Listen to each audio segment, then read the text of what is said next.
Bear, bear, bear, bear, bear, bear, bear, bear, bear, bear, bear, bear. Reviews Black and White 2, Man vs. Machine, and also High Octane. Yeah. Let's get right to it, because we've got a great book right here. That would be Black and White. Number 2, uh, Man vs. Machine. We've also got, and I'm sorry, Art, I did not get a chance to check this one out. That would also be the High Octane. This is from, I want to say Von Klaus, right? Oh yeah, Von Klaus and Pedro Eng. Pedro Eng. I'll have to check this out later. Interesting about, let me, while I've got this right here, let me just go ahead and say, so we've got this, this is a little bit more of a kid's book, if I remember correctly. This would be more kind of a adolescent. I suppose you can do it for kids. That's one of the. Okay.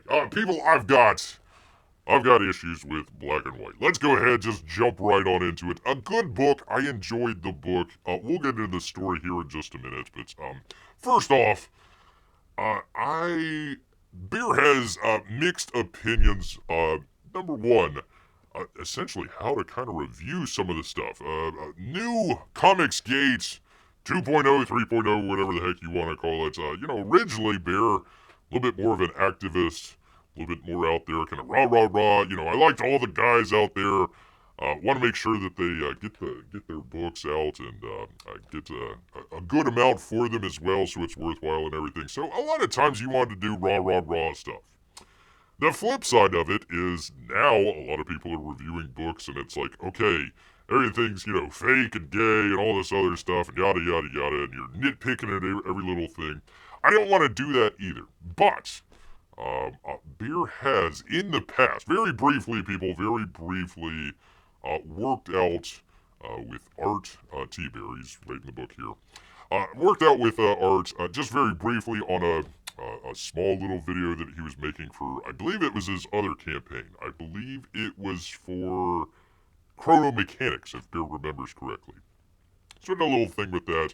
A lot of it was back and forth. Art is a little bit of a, I don't want to say a perfectionist, but he knows what he wants out of design and that sort of artwork and stuff like that. So I'm going to have to hold him to a little bit of his sort of high standard that he kind of holds to himself out here. So if there's a little bit of criticism that Bear has, I'm not doing it as far as negativity towards the book. It's more of a hold this to a high standard, and I believe that essentially, I believe that it probably needed another pass or two through it, maybe another editor or something like that to go with the book here. So let's go ahead. Let's just jump right on into Black and White Volume 2. That'd be Man versus Machine here, people. Let's take a look at some of the great covers. You saw the black and white version. That is the colored maned cover here. He's got a couple other ones as well. I think Kenneth Rocafort and Joe Bennett. Joe Bennett out there did one of the other covers here. So great covers. He did some great work there. I enjoyed all of the artwork. From Art Thibert, I enjoyed the artwork in the book. I had a little bit of an issue with the story, but first off, great artwork. Always great inks from Art Thibert. Enjoyed flipping through there and checking out all the pages. Great stuff there. Who did the coloring? Hold on one second. Let me find out who did the coloring in this. If I find the book here. Give them credit here. So let's see. And we'll do it here. Actually, I will show you, good people. That might help. That might help if I actually showed instead of telling. That's one of the things that Bear is going to be kind of talking about here is showing and not telling. But let's go ahead and show and tell here real quick. First page. Can we see that? Yeah, we can see that. Let's see. Writer and artist Art Thibert. You got a couple more writers, Joe Fulton and Pamela Thibert, his wife. Colored by Brian Pardon me if I'm pronouncing this wrong here. Mangane? I apologize here, people. You can check it out and correct beer if you want to.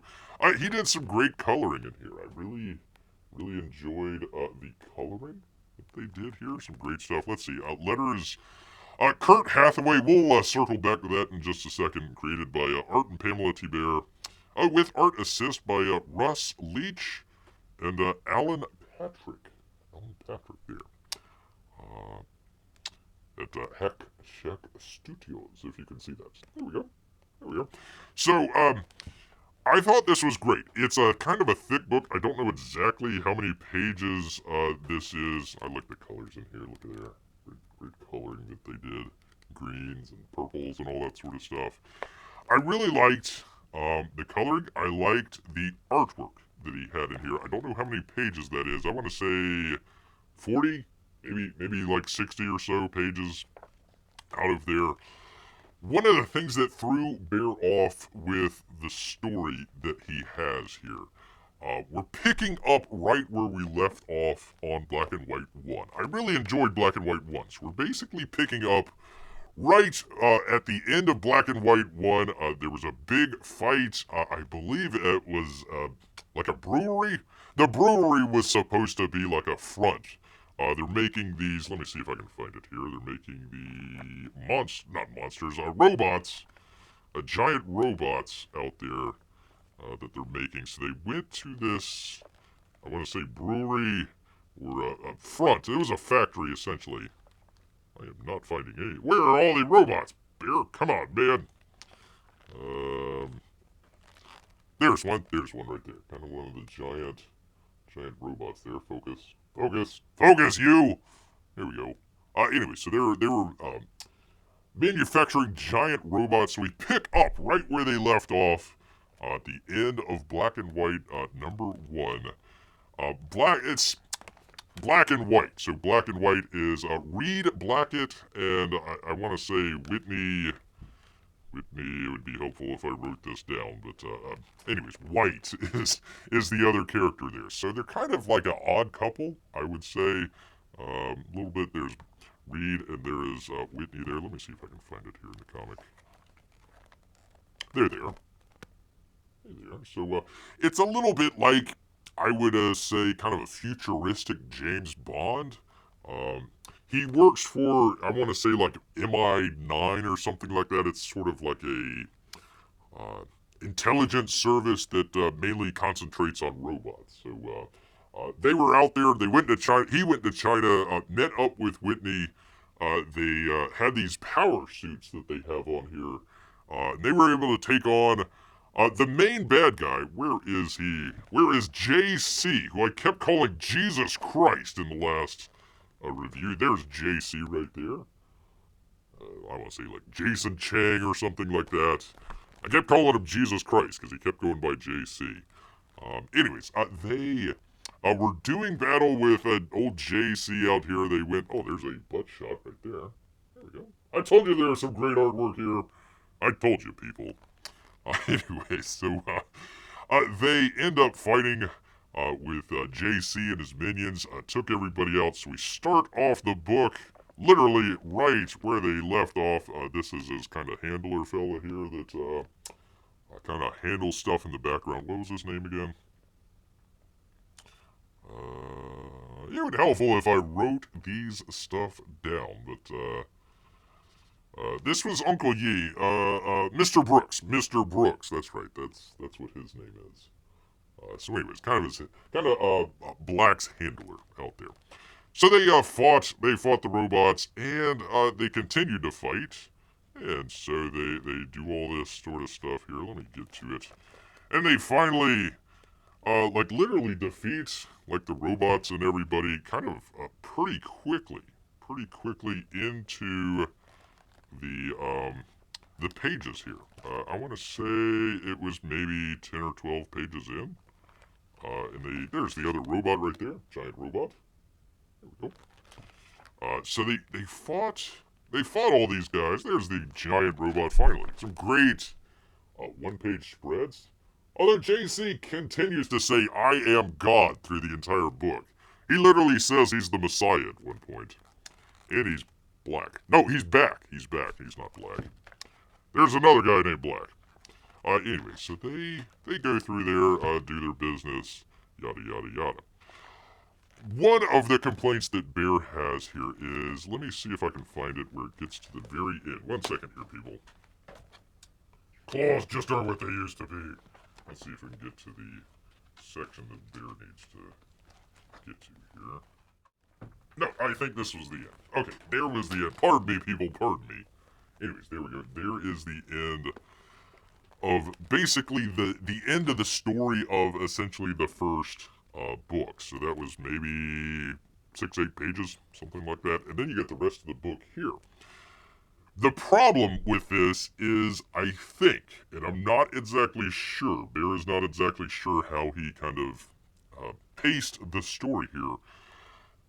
It seems like Black and White 1 was one complete book. He might have split it up, into paperback versions, but for the Indiegogo, it was one book. I want to say 60 pages. I could be wrong on that. It was somewhere right around there. So we're finishing up that story. They get to the very end. Some nice line work there from our team there.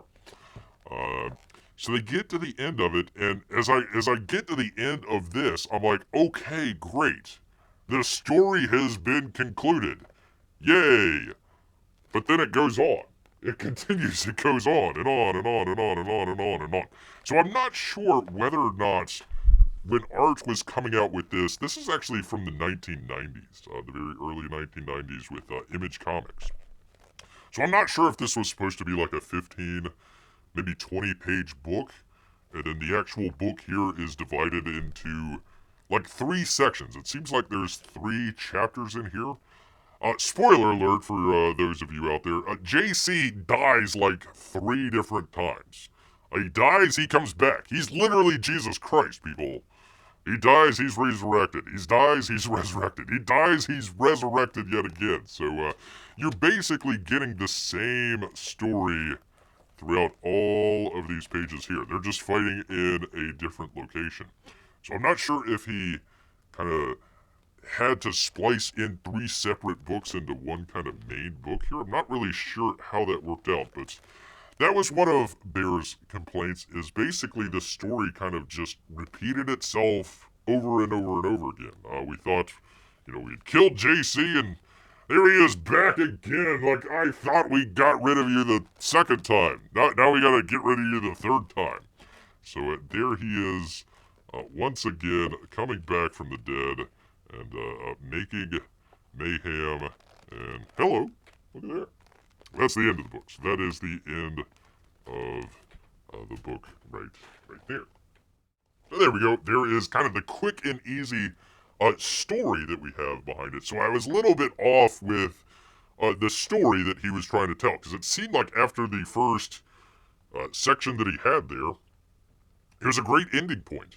Great ending point. You maybe could have stretched it out a little bit further, but it was fine. It was a natural conclusion to the story that he was trying to tell. But it kept coming back over and over and over again, multiple times. So I was a little confused about that, number one. The other thing that really threw Bear off with, even though it was the same story and it kind of continued, there is a lot of exposition in the book here. And that's also what threw Bear off. Let me see if I can show you here. There we go. So it seemed like there was a lot of just explaining. I'm just going to go to a random page here and see if I can see what I can do to mention all this. That might not be the best page there. Let's do the next one here. Maybe not, but there's a lot of just dialogue that's going on. They've got to explain all this stuff. Basically, in the first part of the book, we were unsure why Reed was rude, mad, just kind of disgusted, I guess, with White. And then all of a sudden, he gets taken hostage here. There he is, right there. But it was all just a ruse. But we were told it was a ruse in the previous couple pages, so it didn't really come off as... Here we go. Here's a great example here. it didn't come off as like a complete surprise or a complete twist. You kind of saw it coming. But stuff like this. Let's see if we can kind of get a little bit closer here. There's a lot of what's actiony. They're running. They're doing a lot of stuff and a lot of action that was going on here. But they're talking. They're talking the entire time. Yada yada. I can't get focus here, but it's just a lot of explaining, a lot of talking and going on. And one thing, obviously, it's covering up a little bit of the great artwork that he has going on here.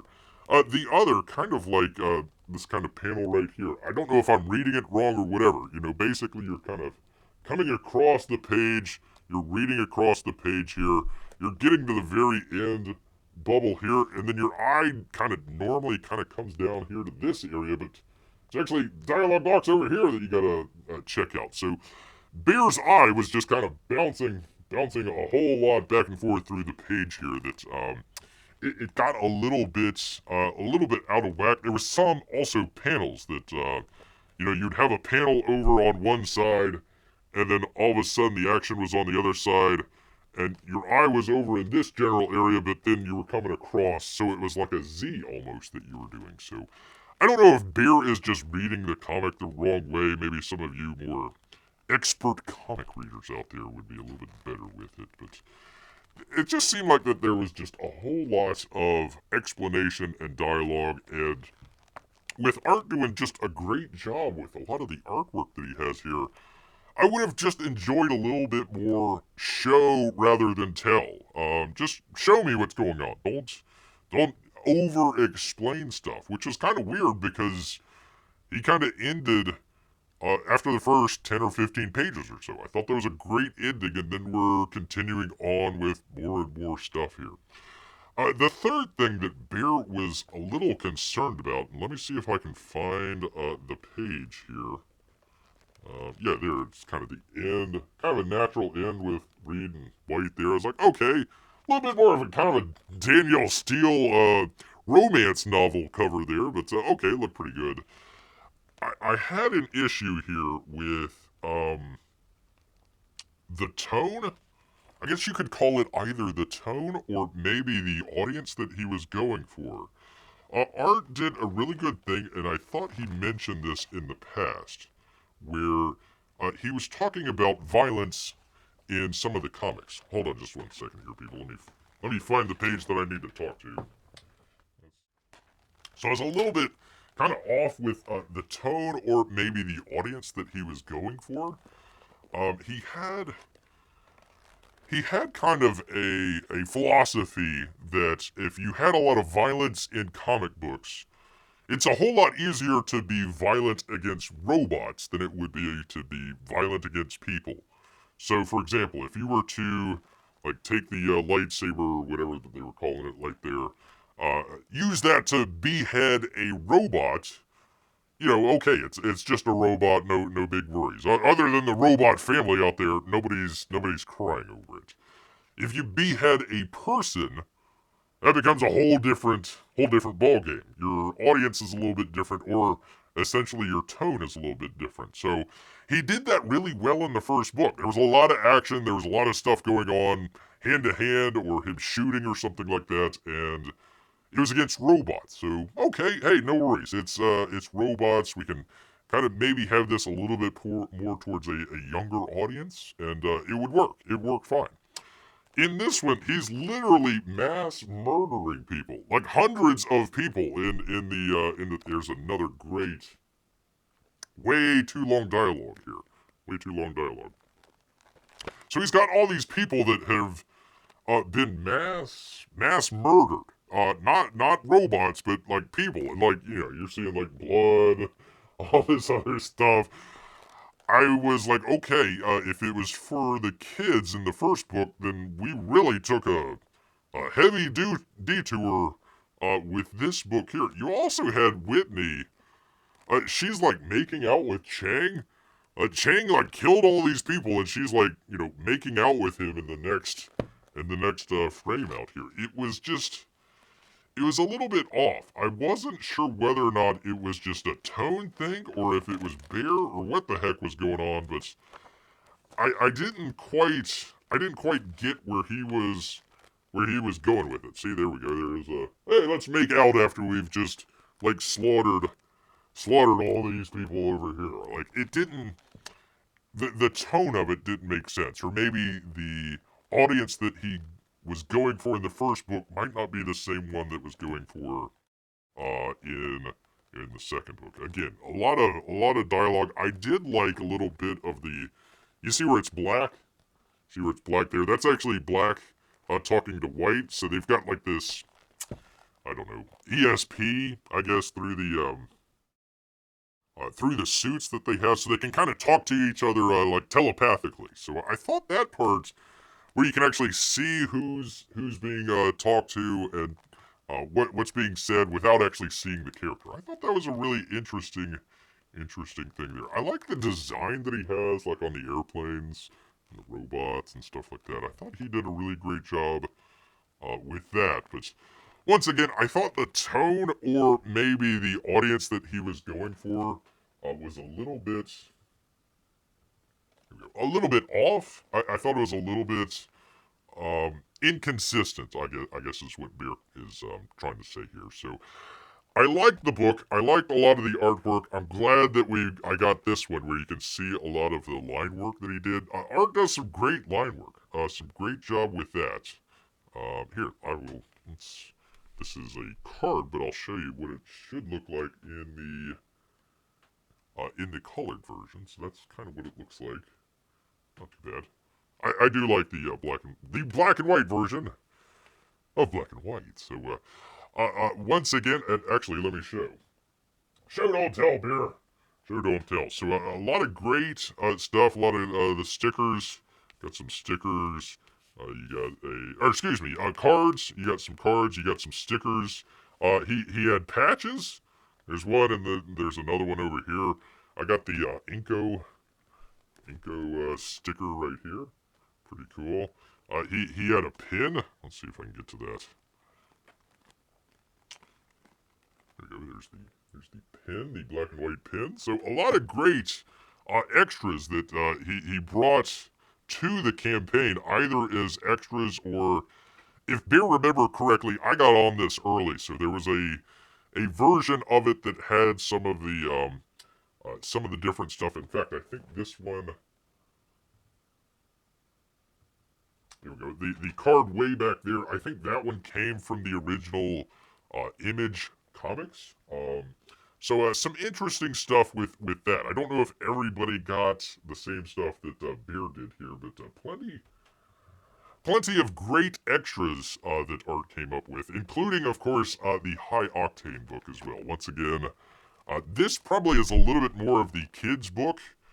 The regular black and white, I would say, a little bit more towards a adolescent, maybe 12, 13. You could probably go, it depends on maybe the parents, I suppose, if you'd want to go any earlier than 12 or so. But for the young kids, I would probably say the High Octane Adventures. Again, you see where they're attacking the robots. They're beheading robots and all this other stuff, and it's fine. It's fine. It's just robots, people. It's a little bit of harmless fun out there. But I like the book. I would probably say probably an 8 out of 10. Beer had high hopes. I had high hopes for this book. Came in just a little bit under expectations. Number one, is a little confusing on the audience and the tone. Number two, I was a little confused about whether it was combining books together, and that's why it was repeating stuff or not. And just way too much. It really needed another edit. It needed another kind of pass through with another person maybe looking at it and saying, okay, maybe take, this paragraph that you're wanting to write in the dialogue box and let's bring it down to maybe a sentence or two, and that might help out. That might work. But other than that, yeah, I would say about an 8 out of 10. It was a good effort. I did enjoy it. Look forward to the next book, but maybe a little bit apprehensive.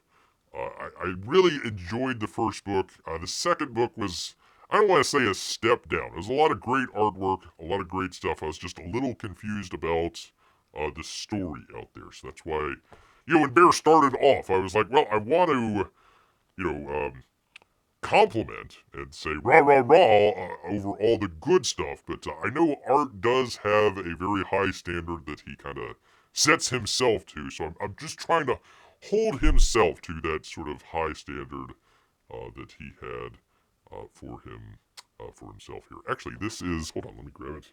This is actually the volume 1. It was no wait, this is excuse me, this is the other cover here. That's the other cover. Did I have a oh shoot, I did not bring the original one. I did have the original. If you want, go check out Bear's previous reviews, or even the box open if you want to go check it out. But there you go, people. There is Bear's review of Black and White number 2.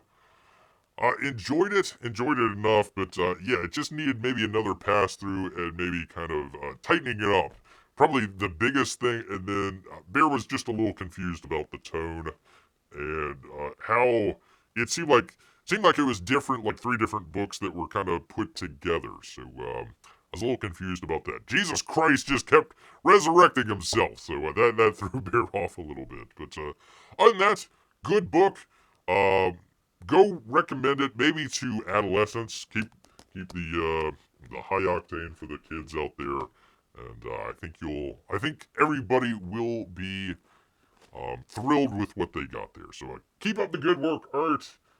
Just make another pass or 2 with the writing. Bear will always help out. Just give him a email, and I will definitely help out for sure if it is required, people. Hopefully not. He's got a good IP, a good set of characters here.